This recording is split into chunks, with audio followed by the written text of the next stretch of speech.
Happy holidays. Want to give your host a gift? Consider subscribing, rating, and reviewing the show this holiday season. It really helps the show grow. From all of us at Believe, have a Merry Christmas, everyone, and a Happy Holiday.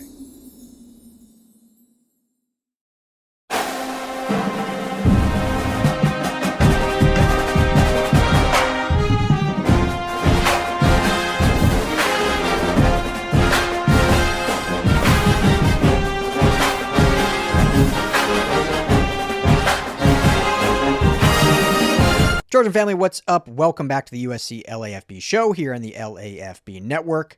As always, I'm your host, Ryan Dyrud, and most importantly, thank you for always tuning in, hanging out with me, making this a part of your day. 4 more re-signings come through the docket today for USC, as every day they're announcing more as they continue building this roster for the 2026 season. I've been talking a lot today about Dan Lin and the defensive coordinator. We're sticking just on this video to these 4 signings. I will say, and I think I brought this up before, it's hilarious to me how much still, even today, still how much like hate or petty comments that other fan bases and others in the media continue to rise about, USC announcing these re-signings. And yet, I'm sure many of you are seeing other teams are starting to do this. Texas A&M has put out some back, re-signed. I've seen Ole Miss. I've seen, who else have I seen? I've seen a bunch of others that are starting to do it, as we all kind of predicted.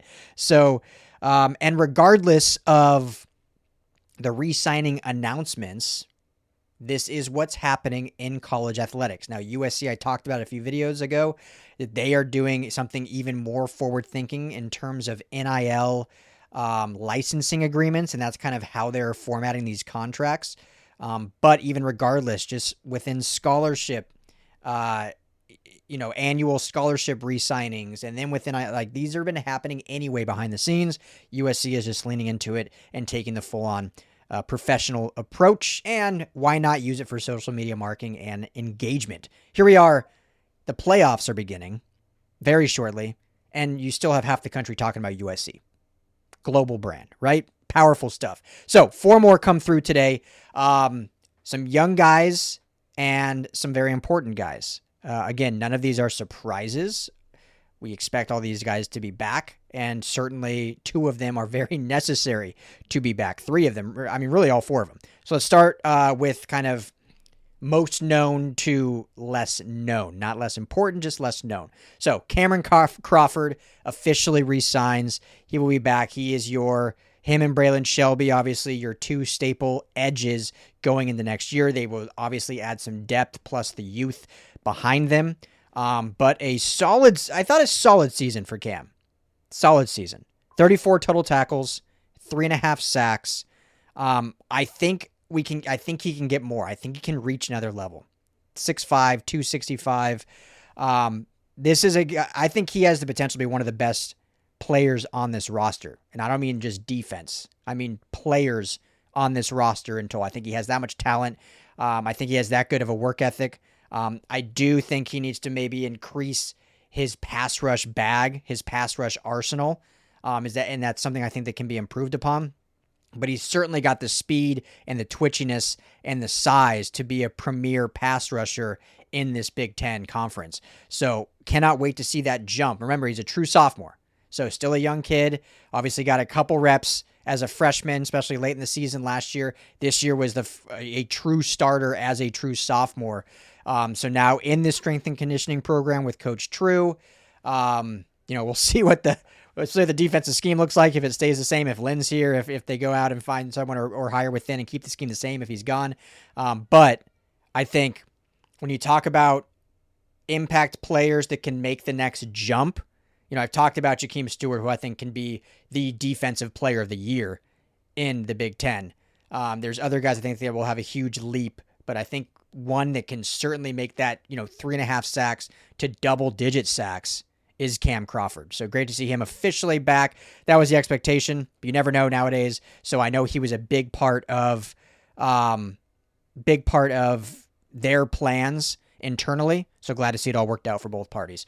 And hey, his mom's one of the best follows on Twitter, and she is a diehard Trojan now, thanks to her son. So it's great always seeing her passion for the USC Trojans.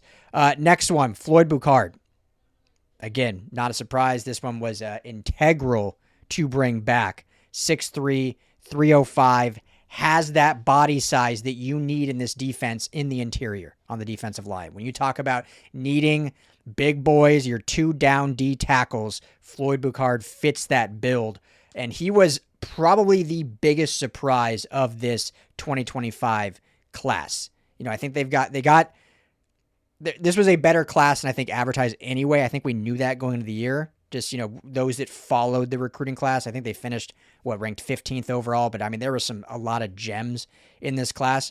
None bigger than Floyd Boucard. A 3-star, and the impact he had this year. And I think the reps he got were much higher than I think many anticipated. Part of that was how great of a fall camp he had. Part of that was out of necessity because of some injuries. But part of that was just him just seizing the moment and really building up and living up to kind of what the coaching staff thought of him, but then superseding what anyone on the outside the walls thought. So, I always mention that Purdue game, but that was like the true, this guy's special. 17 total snaps, 6 pressures. That's pretty incredible. Finished with 10 pressures on the year. Obviously, his snaps, and he did get injured later in the season and was able to come back for the Oregon and UCLA game. But that was like this guy, if gets more refined, we'll see him in the weight room and everything. This can be a special player and an absolutely underrated recruit that can end up being one of those gems of how is this guy a 3-star? Got the body size of a 5-star. And now with the tactician and with the coaching of Coach Henne, we'll see how he can continue to develop and be great in this system. And again, in this system, as it is currently constructed, you need 2 big body defensive tackles that are dominant. Right? This system is similar to what Jesse Minter ran at Michigan when they won the national championship. When you look at all the Ravens defenses, they all have something in common, and that is big bodies in the interior. That Michigan team had 2 first-round defensive tackles. That is what this team has lacked in these 2 years, and why they probably, and there's been other things, and I've talked about it a ton, but that is what they've kind of lacked in terms of making that next step from being an okay defense to being an elite defense. Everyone can talk scheme all they want. Michigan had 2 first-round defensive tackles. 2 first-round defensive tackles. USC's got talent in the defensive tackle room. Let's see how they can develop from here. And Floyd Boucard, I think, can be that guy. Drinking and driving is a decision that will change your whole world. Things will never be the same once you get a DUI, because legal fees and time in court are just the beginning. Getting into a crash is another way your world could be irreversibly changed after drinking and driving. Your vehicle may not be the only thing that gets damaged in that crash. You could face a life-altering injury or even death. But you're not the only one who could face those consequences. Your decision to drink and drive could permanently change someone else's world, whether you injure them or leave their loved ones grieving. The next time you're out drinking, call a rideshare, a taxi, a sober friend, or a designated sober driver. Always plan for a safe ride home. The only decision that'll change your world for the better is the decision to call for a sober ride. It's never worth it to drive drunk. Don't risk it. Drive sober or get pulled over. Paid for by NHTSA. Along with, Jakeem Stewart with his versatility and others. So, love that he's back officially. RJ Sermons. I am so excited to see RJ Sermons. Should be in this 26 class. Again, I know reclassifications obviously happen all the time. But you think about this 26 class, the number one recruiting class in the nation for USC, and the fact that Jakeem Stewart and RJ Sermons should be in this class. Not only just 2 more 5-stars, when they were, before reclassifying, they were the number 1 player at their positions. You would have had the number 1 corner and the number 3 corner in Elber Hero and the number 8 corner in Brandon Lockhart. You would have had the number 1 defensive lineman in Jakeem Stewart, plus the number, 4 in Jamie and Winfield. And you would have had the number one receiver, or excuse me, Bowie Feaster was 27 down. But you have the number one tight end then in Mark Bowman. So anyway, let's get beside the point. But RJ Sermon, I think he's gonna be really good. So he reclassified like last minute, right? It was last July. So 6 months ago, he ultimately reclassifies to join the team in July, ultimately deciding, his dad spoke on it and saying, hey, we think we can develop better being in the USC program than a senior year in high school. Kind of knowing, not like going to the early to play right away. Obviously, he maybe could have. He got banged up in fall camp, stunted that a little bit. I think he had the talent to maybe see the field last year had he not got hurt early. But it was more so like, hey, let's get you with the coaching staff, get you in the environment, and, you'll develop more here than you will as, a senior in high school. So that was their decision, and we'll see how it pays off. But, I mean, this kid is super talented, has all the attributes you want from a corner. He could play really anywhere, I think, in the secondary, but, we'll see where they start slotting him. But I think a true outside kind of lockdown guy. So again, no surprise. Obviously, he's a legacy, USC legacy. They had plans for him a lot in the future, but officially done. So great to see. RJ Sermons, certainly, when you look at this secondary, is a name to look for to compete for a starting job next year as a redshirt freshman. He'll have the talent. I mean, Elbert Hill. I mean, there's just so many talented guys in the secondary. It's just young. That is like the only concern is the experience. And so we'll see what they do in the portal. This is not what this video is about, but they will definitely go after some experienced person in the secondary, whether it's safety or corner, is yet to be determined, or maybe one of each. But the talent is great. When you think of going in the next year with Marcellus Williams, Chasen Johnson, RJ Sermons, Elbert Hill, Brandon Lockhart will be true freshmen, so that's maybe a little early. But that talent is elite. The question is, are they going to be lacking in experience in a must-win season? So that is what is going to be determined. Because even Chasen Johnson played as a true freshman at UCF, but then essentially missed all of this year due to injury. So he'll be kind of resetting next year. But RJ Sermons has all the makeup to be the next great cornerback in college football and potentially one of the greatest ones at USC. Obviously getting ahead of ourselves. I'm just projecting, but hey, the dude has a ton of talent. So pumped to see him back officially. And finally, I've loved this kid since high school. I know not many fans probably know much of anything about it. Isaiah Rubin. He was a 2024 commit, so he will be a redshirt sophomore going into next year. Hasn't seen much of the field. He's, a safety defensive back. The coaching staff raves about him. I've spoken to Doug Belk about him specifically. We spoke about him during the spring. He's talked about his versatility. Talked about his, just willingness to learn and, grind and all that, all the superlatives you hear coaches say about players. So this is a kid that, we haven't really seen, so it's hard to project what out of him. But just based on coaching feedback, which, take with a grain of salt, they're not going to talk bad about a kid to the media, obviously. But he's a name that they would bring up without being asked about. Like when you say, like, hey, who's a guy in the secondary that is showing great things in practice? Isaiah Rubin's name would come up. So it wasn't like I was like, hey, talk to me about Isaiah Rubin, local kid, Los Al, like, what's he looking like? They would bring it up. Doug Belk would mention him in that group that he has been impressed by that does a lot of good things. So we'll see how that continues to develop through the spring into the summer. And again, who comes in the portal? The depth there is great. The experience is not great. So another guy that I really like the prospect of him, but has no experience. So how will that play out in doing things? Obviously, a special team guy is how he's going to be able to get on the field early and how he has gotten on the field thus far. So we'll see how that continues to look. But I love Isaiah Rubin. Like I said, from Los Al, the last Los Alamitos high school player to have greatness at USC, Mekhi Lemon, Blitnikoff winner, played corner and receiver at Los Alamitos. Border of Long Beach, where I went to college. Shout out Long Beach State, go Beach. So, hey, got to love all those Los Al guys. So Isaiah Rubin, I think, could be really special as he continues to develop. So those are the four today. So we've got a more of the, I was wondering if they would announce only kind of starters or only guys that have gotten playing time. But no, they did RJ Sermons and Isaiah Rubin today. So it looks like they're really potentially going to announce almost every single official re-signing. Like there are guys probably that are not signing technically licensing agreements, NIL licensing agreements. They might just be, re-upping their scholarships. So they won't announce those. But anyone signing an NIL licensing agreement, it seems like they will be announcing. So, still waiting. The big ones we're waiting on. Alani Noah, we'll see if that comes.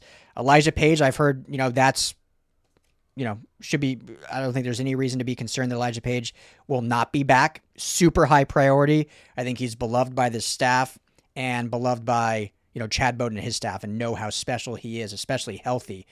Could be going in the next year as one of the best tackles in the Big Ten. So I think that is a very high priority to make sure he is back. So we'll hopefully see that announcement soon. Obviously, the Miller brothers I've talked about a bunch. Will they do something special for the both of them, getting scholarship and NIL licensing? And that's kind of it on offense. And defense, really Desmond Stevens, Jade Abasari, and Kennedy Urlacher when you're looking at the starters or guys who have repped playing time. So outside of those, all the playing time guys have been signed, and then obviously there's still depth pieces that have not been announced yet. So I got you posted on everyone that comes through. We'll talk about it right here on the USC LAFB YouTube channel, so make sure to hit that subscribe button. Become a member of the channel. We appreciate it. And make sure to head over to LAFBnetwork.com and check out our message board. That's where I'm putting all this information. Got a few of you have jumped over there, signed up for it. You got to sign up, but it's free. Signed up so we can communicate there, start building up the message board. Let's keep that rolling. But I'll be here obviously daily and chatting with you all in the comments. So appreciate you as always. Same time tomorrow. We'll be back all day long. Hope everyone's enjoying the holiday season. There's no rest when covering USC. So I'll talk to you all tomorrow. Appreciate you. And as always, fight on. Hey, Trojan family. Thank you so much for hanging out and watching the USC LAFB show. Before you go, let me tell you quickly about our friends over at Sleeper. Go right now, download the Sleeper app. It's the #1 sports app, not just for season-long fantasy, but they've got live pickers. They've got live stat updates. They've got a chat. You can chat with other users, plus the daily pick'em, which is a blast, or daily fantasy, whatever you want to call it. You go and pick 2 to 8 players across any sports. If you're talking USC, go choose J.D. Maiava in his next matchup. Pick more or less passing yards, more or less touchdowns. You stack those, and you can win real money. When you go to make your first deposit, make sure you use our promo code USCLAFB. You're going to get a match deposit up to $100. Put in $100, you get $100 free to play with from Sleeper. Put in $10, they'll match you that $10. So now you're sitting at $20 to play with. But also right now, for any new users, no deposit required. You get $20 free entry. You can stack both. You can get the $20 for free. Go make a deposit. Use USC LAFB. And now you've got a bunch of free money to play with right there on the Sleeper app. Check it out, Trojan family. And when you do, tell them the guys at the USC LAFB sent you.